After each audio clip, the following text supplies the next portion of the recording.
स्नेहा का सपना था कि उसे कोई बहुत ज्यादा समझदार और स्मार्ट पढ़ा लिखा लड़का मिले, लेकिन कहते हैं ना, जो भाग्य में होता है होता वही है। देख, मैं साफ कह रही हूँ, लड़की के बाप के पास भर भर के पैसा है। अरे एक बार लड़की ने तुझे पसंद कर लिया तो समझ के पैसे की तो नदियाँ भर जाएंगी, लेकिन फिर भी तेरी प्यास नहीं बुझेगी बेटा। अरे माँ, फ्रिज में मैंने 2 बोतल पानी की रखी है, और कैसे प्यास बुझेगी? अरे 5वीं फेल, मैं बात कर रही हूँ पैसों की प्यास की। तू गवाह नहीं समझेगा इस बात को। बस तुझसे लोगों की नौकरी करवा लो। वो क्या है ना आशीष की माँ, वो सीधा है, और जिसे तू लोगों की नौकरी बोल रही है ना, वो आशीष का प्यार है अपने लोगों के लिए, जिनसे वो प्यार करता है या जिनसे जुड़ा हुआ है वो। अरे जमाना नहीं रहा वो। अरे आज की डेट में तो ना बेटा माँ का है, ना ही पति पत्नी का। कैसी बात कर रही है माँ? चाहे दुनिया यहाँ की वहाँ क्यों ना हो जाए, मैं आपके बिना नहीं रह सकता, ना ही मैं आपको कभी धोखा दे सकता हूँ। अरे हाँ, ठीक है ठीक है। देख, लड़की को पढ़ा लिखा लड़का चाहिए तो वहाँ चुप रहना। जबान खोलेगा तो पता चल जाएगा कि 5वीं पास है। अरे तो पढ़ा देती ना आगे। माना सौतेली माँ हो, लेकिन दहेज की लालच तो अपने बेटे जैसी ही रख रही हो।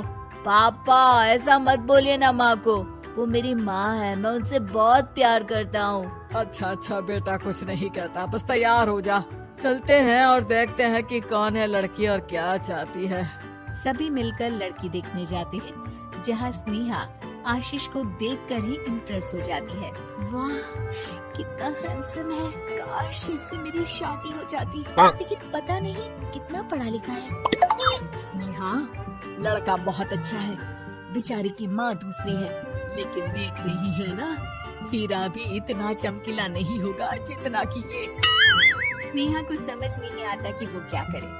वो आशीष से मिलती है, उसकी सादगी, उसकी बातें उसे भा जाती है। मैंने नहीं सोचा था कि इतना पढ़ा लिखा लड़का मुझे मिलेगा, मैं शादी करने के लिए तैयार हूँ। और फिर स्नेहा और आशीष की शादी हो जाती है। शादी के बाद सासू माँ कहती है, अरे बेटा, वो तेरे जेवर मुझे दे दे, मैं संभाल कर रख दूंगी। स्नेहा, जो कि खुद भी एक समझदार लड़की थी, नहीं नहीं, मैं अपने जेवर नहीं दूंगी, उसके लिए तो मैंने पहले ही लॉकर खुलवा लिया था माँ जी। ये मेरी कुछ आर्टिफिशियल ज्वेलरी है, इसे रख लीजिए। वैसे मेरी अलमारी में जगह नहीं है ना। सास बेचारी नई नई बहू से क्या उलझती। सुनिए जी, मैंने आपके लिए खाना और नाश्ता बना दिया है, ऑफिस कब जाना है? कौन से ऑफिस में? मैं तो घर का सारा काम करता हूँ। हाँ? क्या बात कर रहे हैं? इतना पढ़ लिख कर आप घर का काम क्यों करते हैं? कितना पढ़ लिख कर? मैंने तो सिर्फ 5वीं तक पढ़ाई की है। तभी वहाँ सास आ जाती है। अरे 5वीं तक भी पढ़ लिया तो समझो मेरी कृपा से, वरना तो जो इसके लक्षण थे ना, क्या बताना। अच्छा आशीष, जरा बाहर जा और भाग कर टूथपेस्ट लेकर आ, सुबह से मंजन नहीं किया।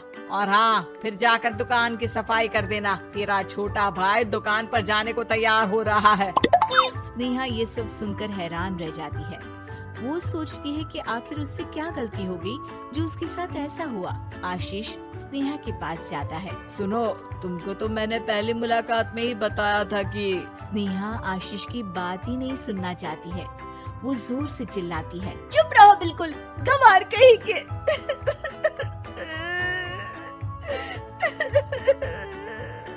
कितना बड़ा धोखा हो गया मेरे साथ, अब मैं इस घर में नहीं रह सकती। प्लीज ऐसी बात मत करो, मेरी पत्नी हो तुम, जैसे बोलोगी मैं वैसा करूँगा। मैं कोशिश करूँगा बाहर जाकर कोई काम ढूंढ लूँ, पर प्लीज मत जाओ। चुप रहो गंवार कहीं के, मैं तुम्हारे जैसी की बीवी हो ही नहीं सकती। आशीष स्नेहा को लाख समझाने की कोशिश करता है, लेकिन वो अपने मायके चली जाती है। माँ चलिए ना, स्नेहा को मना कर लेकर आते हैं। अरे जाओ, बनाने जाए मेरी जूती।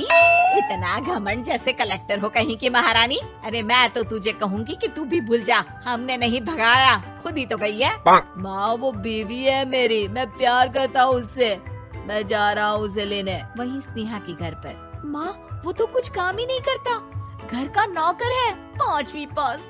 मैं नहीं रह सकती ऐसे आदमी के साथ माँ। बेटा वो लड़का बहुत अच्छा है, उसकी तारीफ मैंने हर किसी से सुनी है। तेरा पति है, अब तक एक गलत माँ के साथ रह रहा था, तू संवारेगी तो संवर जाएगा। तभी वहाँ आशीष आ जाता है। मुझे माफ कर दो स्नेहा, पर प्लीज मुझे छोड़कर मत जाओ। मेरी माँ के जाने के बाद मुझे तुम्ही से सारी उम्मीद है। तुम जैसा कहोगी मैं करूँगा, पर प्लीज मेरे साथ रहो। सबके समझाने बुझाने के बाद स्नेहा आशीष के साथ घर आ जाती है। आ गई महारानी, अब आई हो और सच्चाई भी पता चल गई है, तो थोड़ा तमीज से पति के साथ घर देख, रसोई संभाल और हम सबकी सेवा कर। देखो, मैं अब इस घर में बंटवारा चाहती हूँ। जो मेरे पति का हिस्सा है वो उसे मिले और वो आज से कोई काम नहीं करेंगे।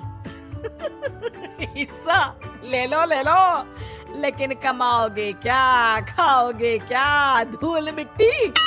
अरे तेरा पति किसी काम का नहीं है, वो तो मेरा बेटा कमा रहा है तो 2 रोटी मिल जाती है इसे। तभी वहाँ स्नेहा के ससुर आ जाते हैं। मैंने एक बंद फैक्ट्री को पहले ही आशीष के नाम कर दिया है और घर के 2 तल्ले में 1 तल्ला ले लो। मैं तो आशीष के पास रहूंगा, वकील थोड़ी देर में आता ही होगा। अरे जाओ जाओ, 2 दिन में भूख से तड़प कर सब वापस आ जाओगे। बढ़िया आई बहू बेटे वाली। फिर क्या था, स्नेहा आशीष के साथ मिलकर बंद फैक्ट्री को खोलती है और मन लगाकर काम करती है। दोनों की मेहनत रंग लाती है और आशीष अपनी मेहनत से एक सफल बिजनेसमैन बन जाता है। लेकिन एक दिन, अरे बहू बेटा आशीष, मुझे माफ कर दो, मैं भी अब तुम लोगों के साथ रहना चाहती हूँ। इस कमबख्त ने तो दुकान का बेड़ा गर्क कर दिया। वो तो आशीष था जो सारा दुकान का काम संभालता था। बेटा हमारे पास तो अब खाने को भी नहीं बचा। माँ जी, इसे कर्म के फल कहते हैं। खैर, खाना है तो आपको और आपके बेटे को काम करना पड़ेगा, समझी? हे भगवान, अब ये दिन आ गए हैं कि बहू के साथ रहने के लिए मुझे काम करना पड़ेगा। बेटा आशीष, तू ही समझाना अपनी बीवी को। पता है ना मैंने तुझे कितने प्यार से पाला है। हाँ माँ, वो तो ऐसे ही बोल रही है आपको। अरे घर में कामकाज के लिए बहुत सारे नौकर चाकर है, आप आराम से रहिए माँ। स्नेहा आशीष का अच्छा और सरल सच्चा व्यवहार देखकर मन ही मन सोचती है, मेरा पति गवार ही सही, लेकिन दुनिया का सबसे अच्छा इंसान है।